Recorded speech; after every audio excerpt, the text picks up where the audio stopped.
right. Tithe. Tithe is a, ba- a Portland, Oregon area band, and one that I sort of hesitate right now because I'm not sure how to present them subgenre wise. The shorthand is probably blackened grind. I think sludge right now is kind of a bad word. People aren't going to click on anything sludge related on the internet. So there is that aspect of it, and they've always been a little bit of a blackened sludge metal band with real black death metal influences that have sort of taken over time. And there is a sort of death grind adjacent harriedness to their attack, but it's not exactly misery index either. So it's a pretty nuanced sound that comes from their tastes more than it does like a by design subgenre combination. And it ends up feeling a little bit avant-garde, but mostly just tunneling forward, intense.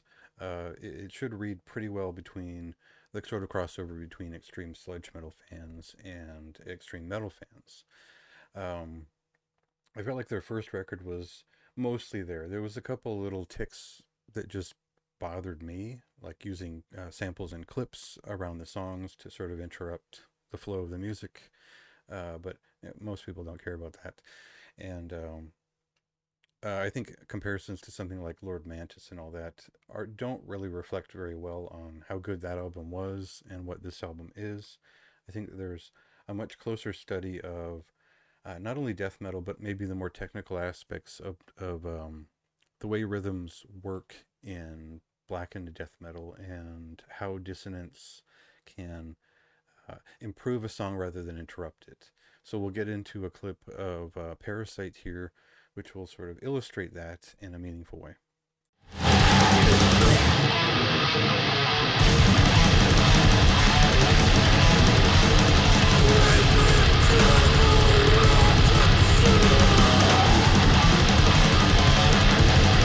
Right, so this is a half an hour record, and that's a pretty standard length these days for a lot of extreme metal records. So a lot of people are playing to shorter attention spans.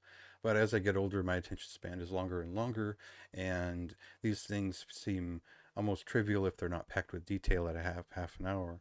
So thankfully, this album is full of detail and quite a lot, and they don't really hit upon any redundancies that aren't related to the general motif of the guitar technique used for this album. So that the dissonant part of it is pretty interesting, but the star of this album is really the rhythmic interplay of it and the intensity of it and the amount of the sort of turn on a dime feeling of the band that can still chill and push out a big groove. I hate to say like Black Death High on Fire in the review because that'll make a lot of people just take off, but there is a feeling of building up uh, a bigger moment in a short amount of time, letting it rip, and just maybe cutting into a 2 minute punk song and being done with it that way. So there's an emergent, immediate feeling to sitting down with this record. And if you're looking for something more immersive, just hit the repeat button. That's kind of what I did, and I enjoyed sitting with this record. There's a couple of really great songs on here. You can read more about that in the review for more details and just kind of me picking at what I liked about it and what I didn't like.